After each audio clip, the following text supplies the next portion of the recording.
Selamat pagi sahabat Alkitab. Marilah kita mengawali hari ini dengan melakukan perenungan akan firman Tuhan. Bacaan Alkitab kita pada pagi hari ini berasal dari Daniel pasal 3 ayat 8 sampai ayatnya yang ke-18. Pada waktu itu juga tampillah beberapa orang Kasdim menuduh orang Yahudi. Berkatalah mereka kepada Raja Nebukadnezar, "Ya Raja, kekalah hidup Tuanku. Tuanku Raja telah mengeluarkan titah bahwa setiap orang yang mendengar bunyi sangkakala, seruling, kecapi, rebab, gambus, serdam, dan berbagai-bagai jenis bunyi-bunyian harus sujud menyembah patung emas itu. Dan bahwa siapa yang tidak sujud menyembah akan dicampakkan ke dalam perapian yang menyala-nyala. Ada beberapa orang Yahudi yang kepada mereka telah Tuanku berikan pemerintahan atas wilayah Babel, yakni Sadrah, Mesah, dan Abednego. Orang-orang ini tidak mengindahkan titah Tuanku ya Raja. Mereka tidak memuja dewa Tuanku dan tidak menyembah patung emas yang telah Tuanku dirikan." Sesudah itu Nebukadnezar memerintahkan dalam marahnya dan geramnya untuk membawa Sadrah, Mesah, dan Abednego menghadap. Setelah orang-orang itu dibawa menghadap raja, berkatalah Nebukadnezar kepada mereka, "Apakah benar, hai Sadrah, Mesah, dan Abednego, bahwa kamu tidak memuja dewaku dan tidak menyembah patung emas yang kudirikan itu?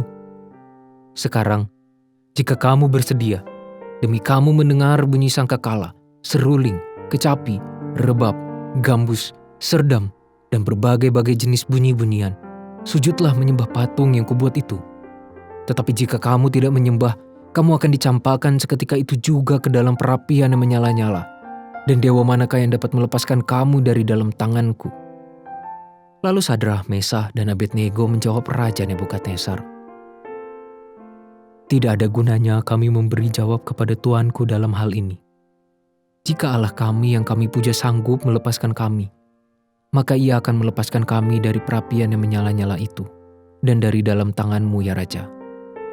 Tetapi seandainya tidak, hendaklah Tuanku mengetahui ya Raja, bahwa kami tidak akan memuja dewa Tuanku, dan tidak akan menyembah patung emas yang Tuanku dirikan itu."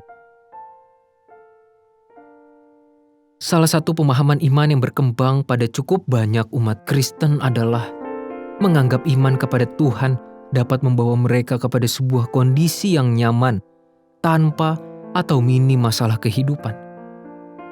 Pemahaman yang seperti demikian tentu perlu dikritisi secara bertanggung jawab. Hal ini dibutuhkan agar umat mampu menghadapi kehidupan secara realistis dengan pengharapan yang juga nyata dari Allah, sang kehidupan itu sendiri. Kita dapat memulai dengan sebuah pertanyaan.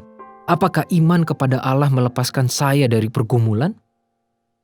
Sahabat Alkitab, bukan sesuatu yang dapat dipungkiri bahwa berdasarkan narasi Sadrah, Mesah, dan Abednego yang dibuang ke dalam perapian, mereka memang diselamatkan oleh Allah. Namun di dalam perikop yang menjadi bahan refleksi saat ini, memberikan kita sebuah bentuk sikap beriman yang tidak mengejar kesuksesan atau kenikmatan kehidupan. Pada ayat 17-18, kita melihat sebuah sikap beriman yang berserah kepada Allah dan tidak memaksakan kehendak atau keinginan untuk terbebas dari pergumulan.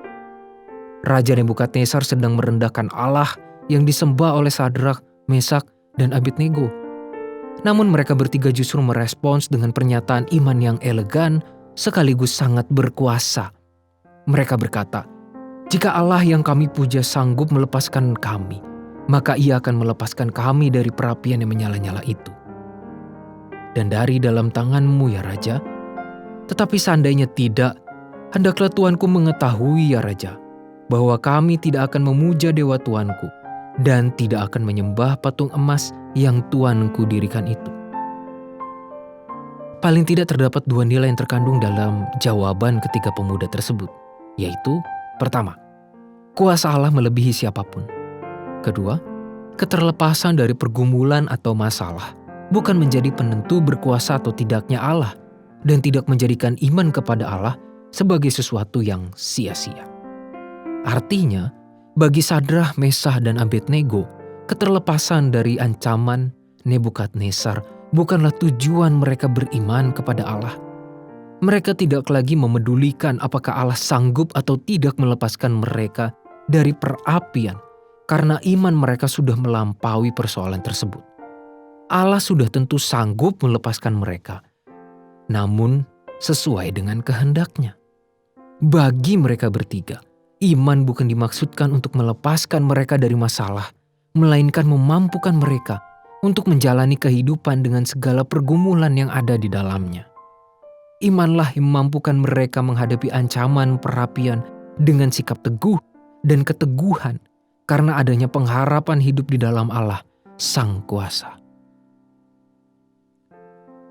Marilah kita berdoa. Ya Allah, kami datang ke hadapan Tuhan, membawa diri kami dengan segala persepsi dan juga keinginan kami yang sering kali tanpa kami sadar, kami justru memaksakan Tuhan untuk bertindak sesuai dengan apa yang kami harapkan.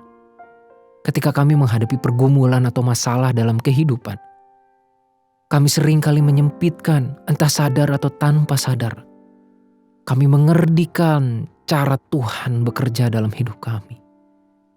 Kami menyempitkan ruang kerja Tuhan hanya dalam bentuk berkat atau keterlepasan dari masalah dan pergumulan. Dan tanpa kami sadari, dan kami pun terlupakan bahwa ketika kami ada di dalam pergumulan itu, sesungguhnya Tuhan pun tetap ada bersama-sama dengan kami. Tuhan sedang menyertai kami. Tuhan sedang memberkati kami. Tuhan menguatkan kami. Mampukan kami untuk memiliki iman yang tulus kepada Tuhan. Iman yang bertahan, karena iman yang seperti itulah yang memampukan kami untuk menghadapi berbagai realitas kehidupan, senang maupun susah, berkat maupun pergumulan. Biarlah kami menjalani kehidupan kami dan hari-hari kami dengan setia mengandalkan Tuhan di segala kondisi. Hanya di dalam nama Tuhan kami Yesus Kristus kami berdoa dan memohon. Amin.